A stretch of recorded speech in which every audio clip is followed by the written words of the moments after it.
What do priests say to get rid of insects in the church? Let us spray. As the movie opens, we see a guy climbing along the underside of an outcropping from a tall mountain peak. He turns out to be Gabe Walker, a ranger with Rocky Mountain Rescue. He is in communication with his co-worker and girlfriend, Jessie, who is on a chopper piloted by an older co-worker, Frank. The three are mounting a rescue of yet another co-worker, Hall Tucker, and his girlfriend, Sarah, who is on her first climb. Hall and Sarah made it to the top of the mountain, but Hall has aggravated an old knee injury and can't make it back down. Gabe makes it to the top of the peak where Hall and Sarah are.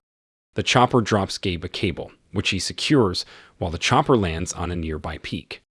All is set for the three to shuttle across the cable to where the chopper is.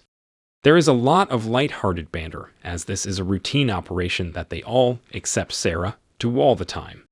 Hal goes first, and as he is crossing, Gabe asks Sarah how Hall persuaded her to accompany him on this escapade. She replies laconically, "He told me it's better than sex." Hall makes it across, and now it's Sarah's turn.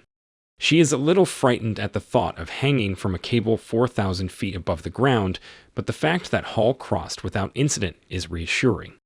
Halfway across, one of the buckles on her harness snaps, and suddenly she is hanging by a strap and unable to reach and grab onto the cable.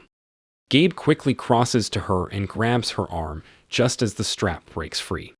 But they are unable to keep their grip on each other, and Sarah falls 4,000 feet to her death. Both Gabe and Hall are devastated. The story jumps ahead 8 months.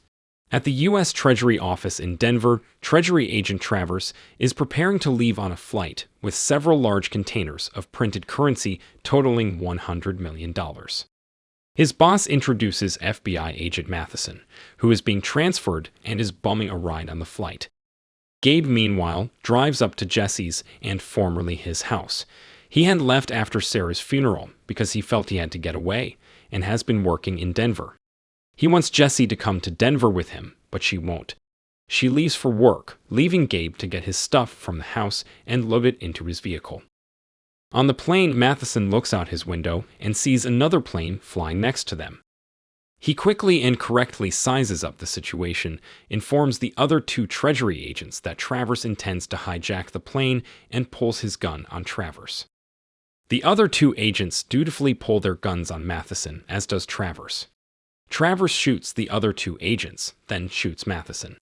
In the cockpit, the co-pilot comments about the gunfire, and the pilot shoots him. The 2 planes move into position and run a cable between them. Travers transfers over, then the pilot sends the containers. But Matheson isn't dead. He manages to shoot the pilot, shoot the cable in enough places that it detaches from both planes and the containers fall to the ground, and shoot the other plane enough times that it crashes in the mountains, before his own plane explodes from explosives previously set by Travers. Kristel, the pilot of the other plane, radios for help, reaches Jessie, Hall, and Frank, desperately tells them they are hikers who got lost in a snowstorm, and asks them to send a chopper. But they can't send a chopper because of the storm, so Hall sets off to climb to their location. Jessie goes back to the house and tries to persuade Gabe to help Hall, but Gabe makes some excuses about not having climbed in so long and drives away. Meanwhile, in Denver, Treasury agents are discussing the fate of their plane when some FBI agents arrive and inform them that Matheson wasn't just along for the ride, he was investigating. Seems that one Eric Qualen, a former military intelligence operative, has been plotting to hijack one of these Treasury shipments. Although the bills are in denominations that aren't distributed and therefore wouldn't have any value to the ordinary thief, Qualen has the international connections to dispose of these bills profitably. FBI shows Treasury and us Qualen's picture, and sure enough, it's the head bad guy from the second plane. We now find Gabe, who apparently has reconsidered since talking with Jessie, climbing up the side of a cliff. At a level point halfway up, he meets up with Hall, who still blames Gabe for Sarah's death, and isn't particularly thrilled to see him, and they climb to the top, where they are captured by Qualen's party. The 3 money containers have tracking devices, and Qualen intends for Hall and Gabe to guide them to each of the 3 locations. They reach a point several hundred feet below the first one and send Gabe up to get it. Qualen insists that Gabe leave his coat behind, limiting his chances to escape. When Hall warns Gabe the bad guys plan to kill him when he comes down, the bad guys start shooting at Gabe, triggering an avalanche that sweeps the money container over the edge, where it pops open and sends $33.33 million worth of bills floating through the air and down into the valley below. Meanwhile, Jessie, having grown suspicious over inconsistencies in Hall's radio communication, has Frank drop her off up in the mountains, where she meets up with Gabe. They manage to reach the second container before the bad guys, who arrive to find not the money, but a note offering to trade the money for Hall.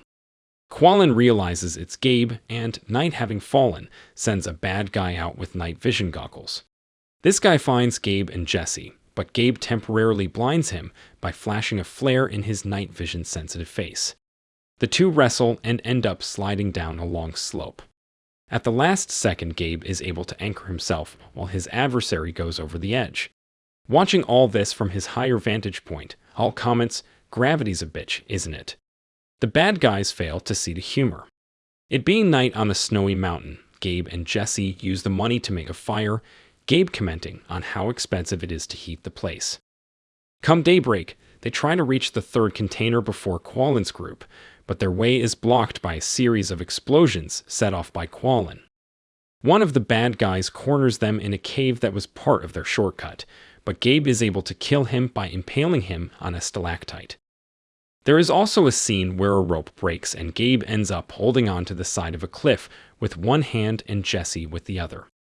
There is a close-up of their hands holding onto each other that looks very much like Gabe and Sarah's hands at the beginning, but they manage to maintain their grip until Gabe pulls Jessie to safety.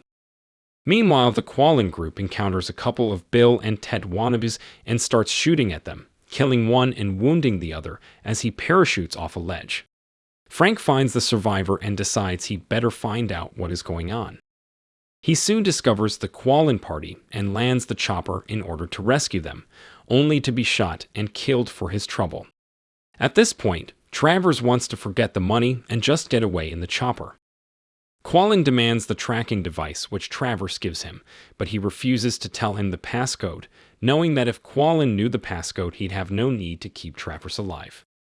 Travers pulls a gun on Qualen, but Qualen comments that they can't use the chopper without a pilot, shoots and kills his pilot Kristel, who is apparently in love with him. Qualen tells her that the essence of love is sacrifice as he pulls the trigger, and observes that now he is the only one left who can fly the chopper. He orders Travers to take his tracking device and go find the money and bring it back to the chopper. Travers sets off with Hall and the only other remaining bad guy, the one who just shot Frank. Gabe sends Jessie back for help and sets off to find the last container, getting there before Travers and stuffing the money in his backpack. When Travers realizes he is close and doesn't need a guide anymore, he tells his companion to kill Hall, but Hall manages to kill him first. Travers sees his companion's body sailing down from the ledge and thinks it's Hall, although it doesn't seem to faze him that he never sees either of them again. His tracking device leads him to a rabbit wearing the device from the last container.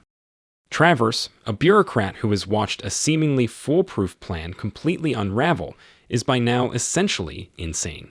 He begins erratically shooting at the rabbit, repeatedly missing it even at close range. Travers radios that he is going to look for Gabe, alarming Qualen by revealing information about their identities that might be of interest to searchers. Qualen, concerned that someone might have located the origin of the transmission, takes off in the chopper. Travers finds Gabe, or vice versa, it's hard to tell, on a wooden bridge over a mountain stream, and in the struggle that follows, Gabe falls through the ice and into the freezing cold water.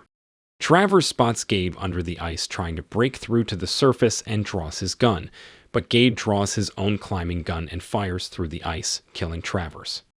Hall shows up and helps Gabe out of the icy water. Jessie sees the chopper and, thinking that it is Frank, waves for help. Qualen captures her and radios Gabe and Hall that he has her, demands the money, and they agree on a rendezvous point.